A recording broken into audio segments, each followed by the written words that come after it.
Oh, we're on. Hello, YouTube followers. My name is Gary Campbell. I'm here with Bruna. We're doing 31 YouTubes in 31 days. We have some music in the background. We have beautiful military park. Bruna, tell us about you as an artist. I know you write. So tell me a little bit about you as a writer and the writing experience, how you're developing here in the Newark community.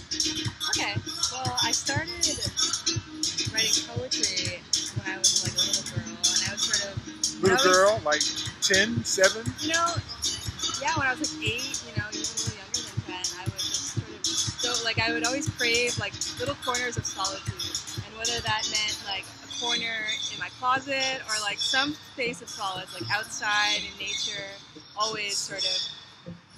And at the time, you don't really think it means anything because, you know, you're just writing because that's what you did without anybody telling you that that had any sort of significance or purpose for your like personality or like what you were going to do when you got older or what you were interested in, which was like the humanities, arts, and philosophy. Like me, I really love philosophy. Like that's actually one of my biggest passions. Like I look up to people like Jason Silva, who's actually like a big character. He was on Brain Games on Netflix. He's a public figure. He talks a lot about cognitive lucidity, which is just this like, you know, a free-flowing art form of like words and passions. And you know, you always see him like on stage, just like going and going and going on like multiple tangents of like intellectual like spewings of thoughts, and I think it's just like so amazing and empowering. He has a series called Shots of Awe, and I really look up to that because I want to instill awe in people and wonder, because people get so bored with their lives, people get so hopeless and so like desolate because they think that, you know, that's just it. And you know, like what am I supposed to do? Or like who am I? And like how am I going to contribute to the world? It's so hard. Like life is mundane. There's nothing else. And I have to say, she sent me some work because we were working on a book project together, and she sent me some of her work. And just what she talked about is reflective in her work. Very philosophical. She looks at these ideas and she goes in. I'm looking at this stuff and I'm like, wow. Because I told Chris that you would be good on the project because of, you could just have a part of the project for yourself because of your, what's the word I want? Your touch, the way your style, that's the word, your style, the way you deal with subject matter. So it'll be interesting to see how that works. Yeah, I think I'm really excited for it, you know. I'm excited to share my passions and to bring about passions from other people, you know. I want to focus on the word breathe here and like... What do you mean by breathe? Like remix. Like everything is a remix. Like I only create these thoughts because I heard it, or I read about it, or I saw it, and then I've let my own like personal, very different, very unique take on it and remixed it to something else. You know, like I'm the remix of my mother. You know, I think a famous DJ said that, you know, he is the remix of remixes. You know, and talking about like reapplying yourself into, you know, what you're doing, or like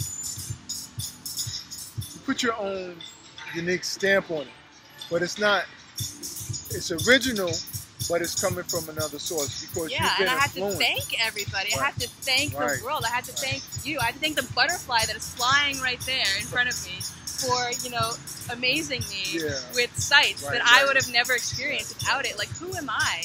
You know, like I always try and take things from like a humble perspective because at the end of the day, I am nothing without everybody else. So that too is important to me. That's a beautiful perspective because that's what the nature of the artist is.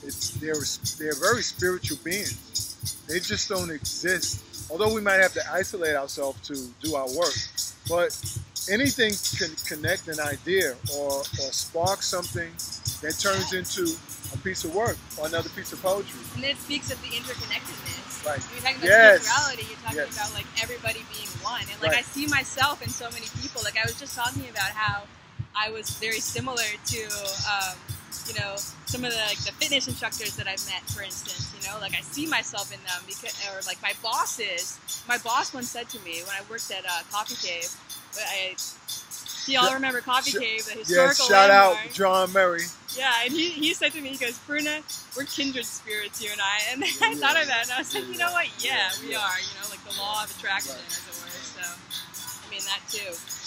And I met her at Coffee Cave, and I knew she was an artist before she told me because of the music. I was listening to the music one day, and I was like, whose music is that? Who's on, right? Yeah. And you was like, that's my music. And I was like, wow, very interesting playlist. Very interesting. But it was good. I enjoyed it. Yeah. I enjoyed it. Were you talking about the French music? You had like some jazzy stuff, and then you had like some spacey stuff in there. You had like some kind of almost religious stuff in there. No, not religious, like the yoga type stuff. Yoga, okay. Yeah, kind of spacey stuff. Yeah. All right, very spiritual. Yeah. So I had some like 90s video game music on there, I think, at one point too. Yeah, it stopped me that day. I was like, what's up with this playlist right here? Tell me about how the artist has affected you, like here in Newark, or how your art has affected Newark. Okay. Well, I've been hitting up the Evolution, open mic, doing some poetry, hearing the voices around here, and what they have to say. There are a lot of talented artists around here, so you always have to listen to them. The graffiti, that too, speaks a lot about the artistry. Yes. And my favorite graffiti spot is down by the train tracks.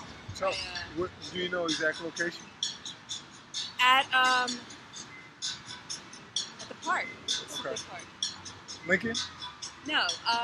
Washington? You pointed that way, toward Halsey. Yeah, it's by Belleville. Over there. It's I know what near you're talking Belleville, about. but it's a where I live. huge park. It's in North. It's Branchbrook Park. Branchbrook Park. Yeah, there's. It's a off by North huge North. I know. graffiti wall Yeah. over there. I'm having a graffiti artist come on later this week. I can't recall his name right. Sue Works, and we had something the other day. They had Friday. What is it? Open walls. I can't remember the name. I'm gonna have to cut this.